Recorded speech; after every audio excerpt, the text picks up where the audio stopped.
Japan, 1707. The Hoei earthquake, magnitude 8.6. You are standing in Kyoto when it hits. The ground doesn't tremble, it roars. Roof tiles become shrapnel. Walls fold sideways. The street in front of you moves like a wave on water. And then you look up, rising above the district, a 5-story wooden tower, swaying. Back, forward, back, slow, deliberate, like something alive. And when the shaking stops, it is still standing. Not tilted, not cracked, standing. No nails, no rebar, no steel, no concrete core, just wood, stacked more than 50 meters into the sky, refusing to fall. Everything in this video is drawn from peer-reviewed structural engineering research, seismic studies published by Japan's National Research Institute for Earth Science, and archaeological documentation from UNESCO World Heritage Pagoda sites across Kyoto and Nara. Every mechanism described has been physically verified in modern laboratory and field testing. Before we get to the solutions, you need to meet the enemy. It isn't a samurai. It isn't fire. It isn't time. The villain is seismic energy. When a magnitude 7 earthquake strikes, it releases energy equivalent to millions of tons of TNT. But the real killer is not the tremor itself. It is lateral acceleration. For fractions of a second, the ground accelerates sideways, with enough force to make the building's own weight work against it. The base shifts, the top lags, the structure shears. A rigid building resists. Then the force exceeds the resistance. Then a crack forms. Then a connection fails. Then the rest follows like a zipper. Japan experiences thousands of earthquakes every year, dozens of magnitude 6, plus events every decade. No civilization on Earth has had to solve this problem for longer, or more completely. So how do you build a 5-story tower of wood? No metal fasteners, no modern engineering tools, no computer modeling, in one of the most seismic nations on the planet, and make it stand for 1,000 years? You stop fighting the earthquake, and you start draining it. Today you are going to see 7 design decisions that turn a wooden pagoda into the most sophisticated seismic energy management system ever built without a single engineer's credential. By the end, you will understand the principle that modern structural engineers spent centuries rediscovering, and that Japanese carpenters already knew in the 6th century. Imagine the worst possible failure mode for a tall structure under seismic loading. An earthquake doesn't push once and stop. It oscillates, back, forward, back, rhythmically, repeatedly. If those oscillations happen to match the building's natural frequency, something catastrophic occurs. Each push adds to the last. Each swing grows larger. The building begins amplifying the earthquake's own energy. Engineers call this resonance. It is the invisible mechanism behind almost every catastrophic structural collapse in seismic history. Japanese pagoda builders solved resonance with a single wooden pillar, the shinbashira, a central column in many pagodas, over 30 meters tall, that runs through the full height of the tower. In several historical structures, it is not rigidly bolted to every floor. In some, it hangs from above. In others, it rests with controlled slack at its base, free to move independently of the floors around it. Here is what that independence does. When the tower sways right, the shinbashira lags slightly behind. When the tower swings left, the pillar swings right. The pillar and the building move out of phase with each other. That phase difference is everything. It disrupts the resonance cycle. Energy is lost through friction at every interface where the pillar brushes against the surrounding structure. The earthquake's rhythm is broken before it can build. Today, we install tuned mass dampers at the tops of skyscrapers. Enormous calibrated weights designed to do exactly this. The Taipei 101 tower in Taiwan contains a 660-ton tuned mass damper. The Citigroup Center in New York uses a 400-ton concrete block. Each costs millions of dollars and requires teams of engineers to calibrate. Japanese carpenters built theirs from a tree in the 6th century. But the shinbashira only works if the rest of the building is designed to cooperate. And that starts with the most counterintuitive structural decision in the entire pagoda: no nails. Here is a truth that breaks modern structural intuition. Buildings don't fail because they are weak.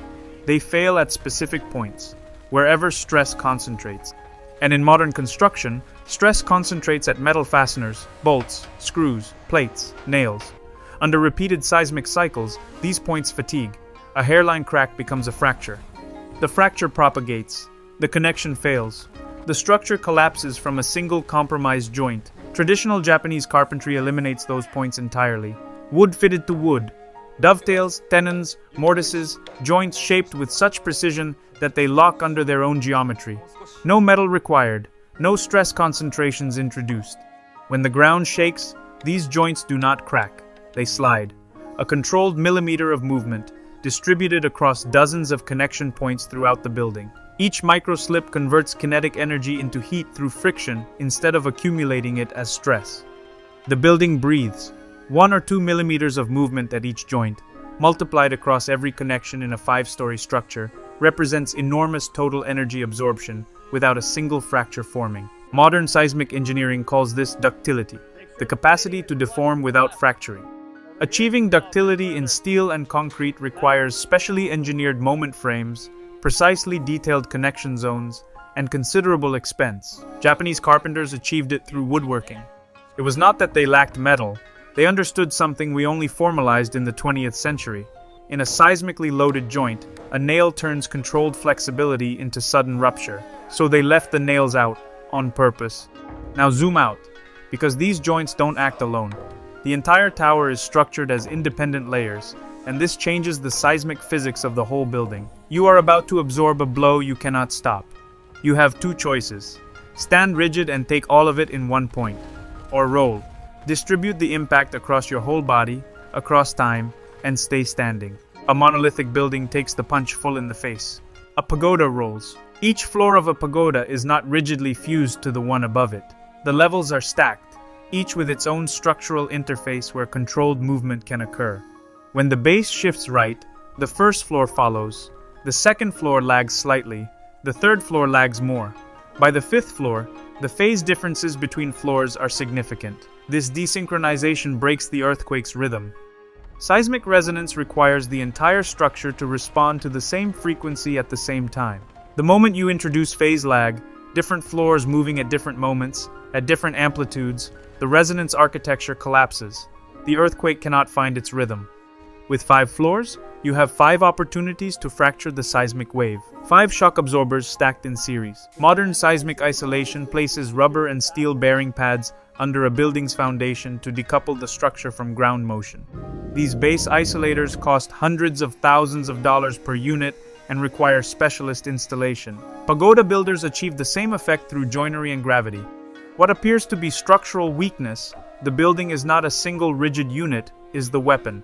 In seismic engineering, synchronization kills, desynchronization saves. But here is the block that will break your engineering intuition. Because the next design decision looks catastrophically wrong, and it is the one that makes the whole system work. This next one breaks every structural instinct you have. Hold that instinct. Watch it invert. Basic seismic rule. More mass equals more force. If the ground accelerates laterally and the building is heavy, the inertial force on the structure is enormous. Heavy roofs should be catastrophic in earthquake conditions. Pagodas have massive, deeply overhanging, multi-layered roofs, and that mass is exactly what stabilizes them. A heavy roof adds rotational inertia to the structure. Rotational inertia resists rapid angular changes, sudden reversals, high-frequency jerks, the impulsive snaps that shear buildings apart. Instead of responding instantly to a lateral impulse, the building's motion is slowed and smooth. The peak forces, the numbers that actually cause structural damage, decrease. The building's response becomes longer, gentler, and more manageable. Picture a figure skater in a spin. Arms tight to their body, fast, violent rotation. Arms extended. The spin slows, becomes controlled. Same angular momentum, completely different behavior. The pagoda's extended eaves push mass outward, increasing rotational inertia, transforming a violent seismic impulse into a slow, manageable sway. Modern structural engineers spend enormous computational effort tuning the natural period of buildings, shifting it away from the dominant frequencies of local earthquake ground motion. This requires elaborate computer modeling and structural iteration. The pagoda achieves this through shape alone. No computer required, but a heavy roof only works if the material beneath it doesn't betray you. And this brings us to something modern construction has almost entirely forgotten: time itself as a structural material. Your construction schedule is 6 months. The timber arrives from the forest on week 2. You start cutting joints on week 3. That timber will move, it will betray you. Freshly felled wood is saturated with moisture. As it dries, it shrinks, twists, and warps. Joints cut to micrometer tolerances on wet timber will be out of specification by the time the building is loaded. The controlled flexibility you engineered becomes uncontrolled. The friction dissipation becomes unpredictable. The system fails, not from a single earthquake, but from the slow decay of its own precision. Japanese pagoda carpenters cured their timber for years before cutting a single joint. Air dried under cover, slowly, allowing the wood to reach full equilibrium with its local environment, stable in moisture content, stable in dimension, stable in every tolerance the structure depends on. This is not patience. It is engineering. Modern concrete is not poured into formwork before it reaches its design strength. You would never load a column whose concrete is 40% cured. The same logic applies to wood, and the curing period is not weeks, it is years. Contemporary mass timber construction now recognizes this. Cross-laminated timber panels are kiln dried to precise equilibrium moisture content before fabrication. The science is new. The principle is 1,400 years old. They treated time as a structural factor, not a cost, a component. Now, with stable timber and perfect joints, let's talk about the silent mechanism that actually defeats the earthquake cycle by cycle.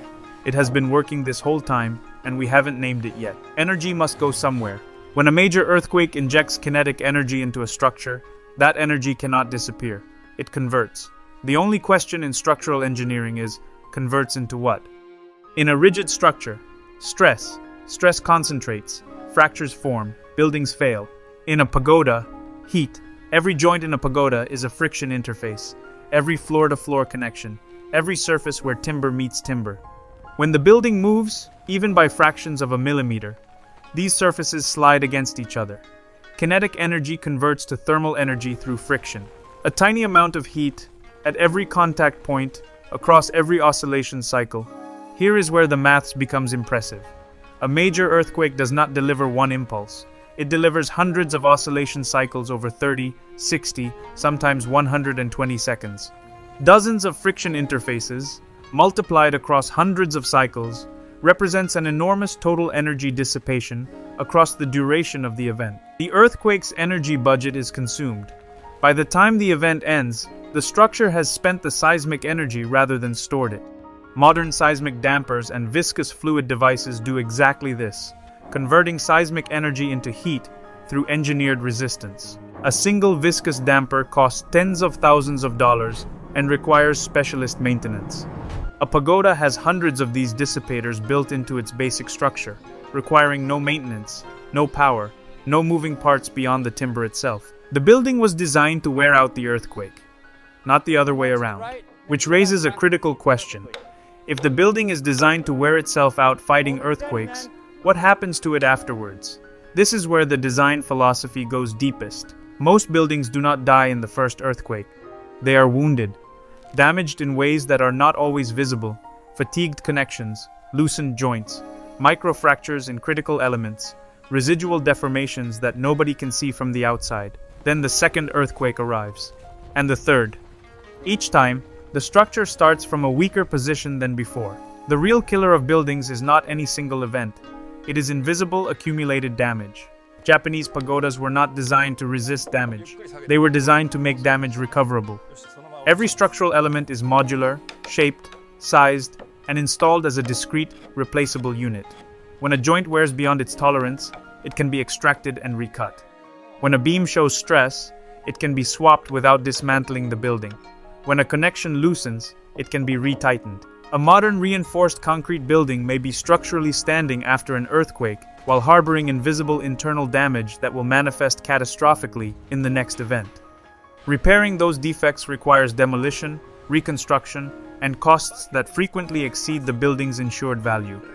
A pagoda can show surface damage from a major seismic event and be restored to its original structural performance within weeks, because every damaged part is identifiable, accessible, and replaceable.